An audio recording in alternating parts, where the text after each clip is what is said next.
Hey everyone, welcome back. This is part 4 of modeling a low poly character in Clara IO.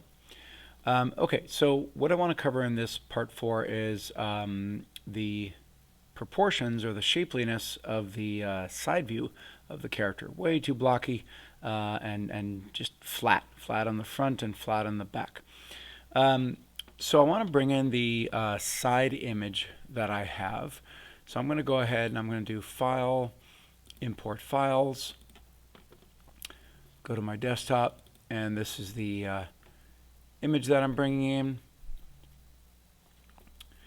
And then to use this image, let's see what it looks like. So it's all distorted here, but it will look better in just a moment. But there's a wireframe right there. I need to make another reference material. So I'm going to come over here to Material Library, right mouse click, do New, Standard. I'm going to go ahead and rename this and call it Ref Side. Great. And then I'll come over here on the right, and for the diffuse category, I'll select the image of the side view. Okay. And now I'll go ahead and I'll make a plane. So there's the plane, and I'll get the side reference material and drag and drop it right on there. So there we go. It's way too wide still. I'll select it, and I'll come back over here on the right hand side. I'll go to the Properties tab, and I'll do the rotation on the x-axis to 90 degrees, so that way it flips up. Then I need to drag it on up. You'll see that it's really shiny. And that's because if I go back to my side material, I forgot to change the specularity, the glossiness right here. It's at 50 by default. I'm not a big fan of that. So I'm going to change it to 0. There we go. Much better. Okay, so now what I want to do is, let me move this just a little bit. I'm going to kind of get it in line with the previous reference image. Okay, so now with the new sideways plane selected, go back over here to Properties. I'm going to change the scale. I'm going to change the scale on the x-axis, and you'll see that it is getting more narrow. So this is kind of eyeballing it. You really have to figure out, like, okay, how much do you change the scale? That looks not bad. Okay. The next thing I'm going to do is I'm going to go ahead and move the side view off to the side. Actually, it's a little bit too tall. You can see that for mine, the top of the head is a little bit off, and you can see that the foot certainly doesn't match. So I'm going to change the scale just a little bit.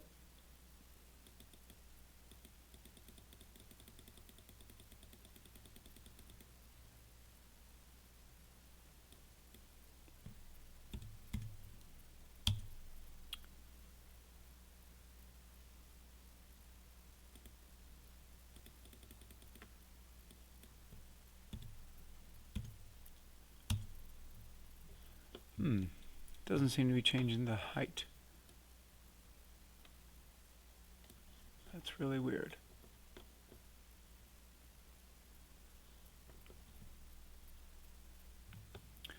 Okay, so I'm back. Clara's giving me a little bit of trouble. It's weird. I should be able to change the height here by going to Scale and going to Y. I don't know why, and I can't even drag on it. It's really strange. But I can do that. That's crazy. Okay, I'm just going to reset the Y scale back to 1. And I really want to be able to see through my character. So I'm going to select my character, and I want to be able to see through my character so I can actually then see the reference images. And I kind of discovered a pretty cool way to do that. So here's how you do it. I'm going to come here to the Material Library again, right mouse click, create a new standard material. I'm going to rename this, and I'll just call this character. There we go. And I'll drag and drop it right onto my character. Okay? And so you can see that the character's color changes a little bit. You can come over here and you can change the color. I'll maybe brighten it up a little bit. Not too much. I don't want to go pure white, because if I go pure white, then I can't see the edges, because those are also white. At least, there we go. Yeah, I can still see it over here. So I'm going to go back to kind of a gray. But the thing I found is right here for opacity, the factor is set to 1, which means 100% opaque. If I go ahead and I lower that, check this out. So that's like 80% right there is 0.8. So if I go ahead and I change this to 0.5, that's like 50%. And you can see now I can actually see through my character there. I'm going to change that to 0.4. There we go. And that's really cool. So now what I can do is I'm going to go ahead and move I'm going to move the side view off to the side, like that. And then I'm going to rotate the side view. So I'll come back over here to the right. I'll go to Properties, and I want to change it to 90 degrees on the Y-axis. There we go.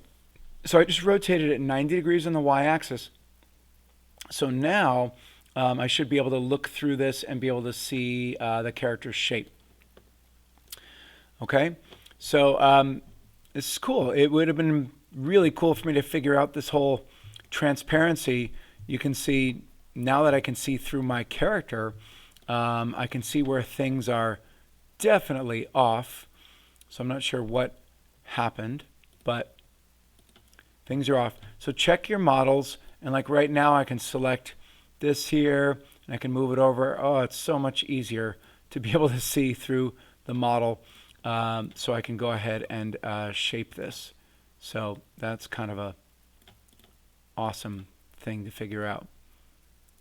So I definitely recommend that you add a material to your character right away, so you can do all this stuff. Okay, I'm just going to pause and take care of that, and then we'll pick back up on the side view. So I just wanted to unpause for a second. When I now that my character is see-through, this is really interesting.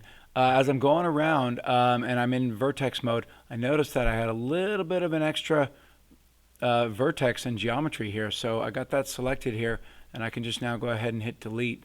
So I think that's good. I'll have to figure out what the heck I just did. Yeah.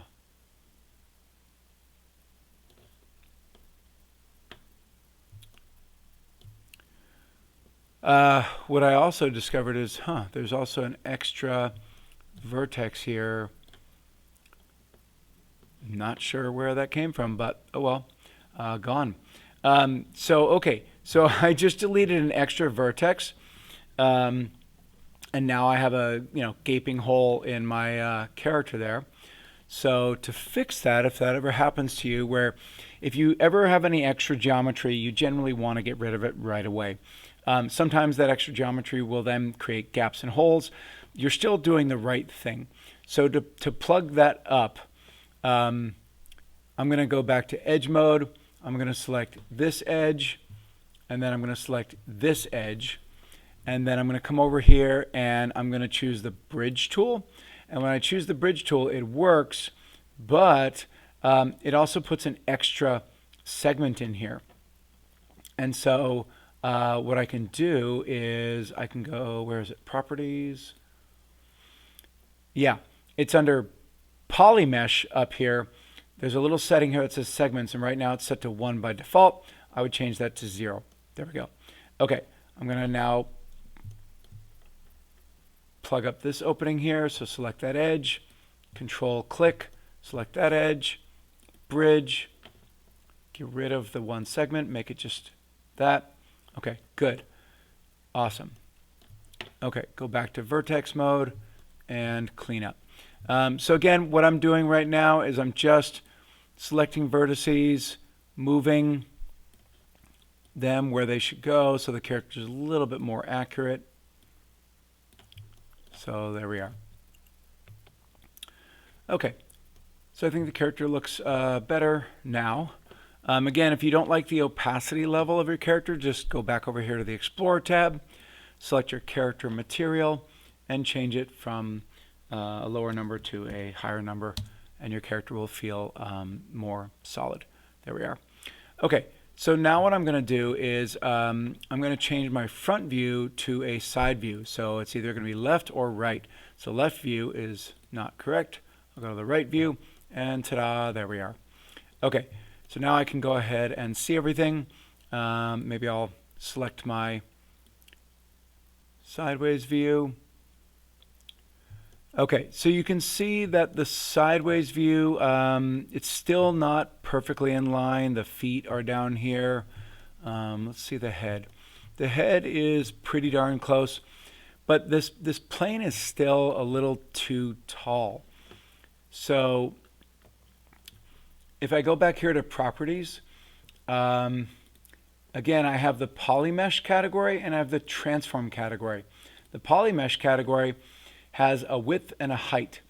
And then the transform category has the scale.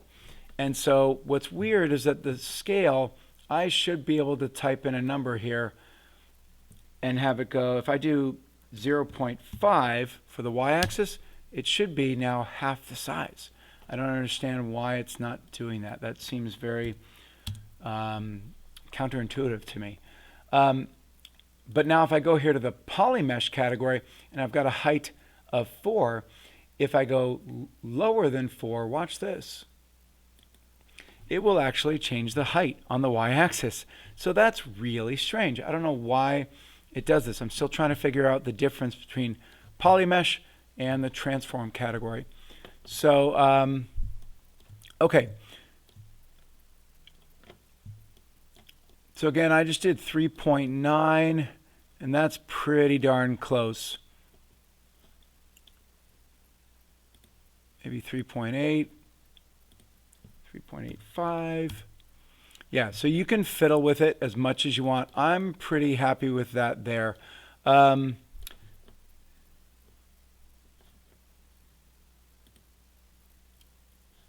3.95. Okay, I'm not going to fiddle with it too much more. I have enough information here that I can basically mess around with it. Okay, so now that I'm pretty set with it, now I'm going to go over here to Tools. I'm going to go to Vertex Mode. Oops, I should actually, sorry, I need to select my character, then go to Vertex Mode. There we are. Okay, so now what you need to do is you just need to do the shaping. So you just need to select your vertices and go ahead and drag and drop them around. So for instance, I can take these two here and bring them on in. Like this one here, bring it on in. And now you're just going to do the shaping. So I would just say start at the top of the head and just start bringing stuff in. Like that, just kind of like a sculptor. Of course, you have the front side.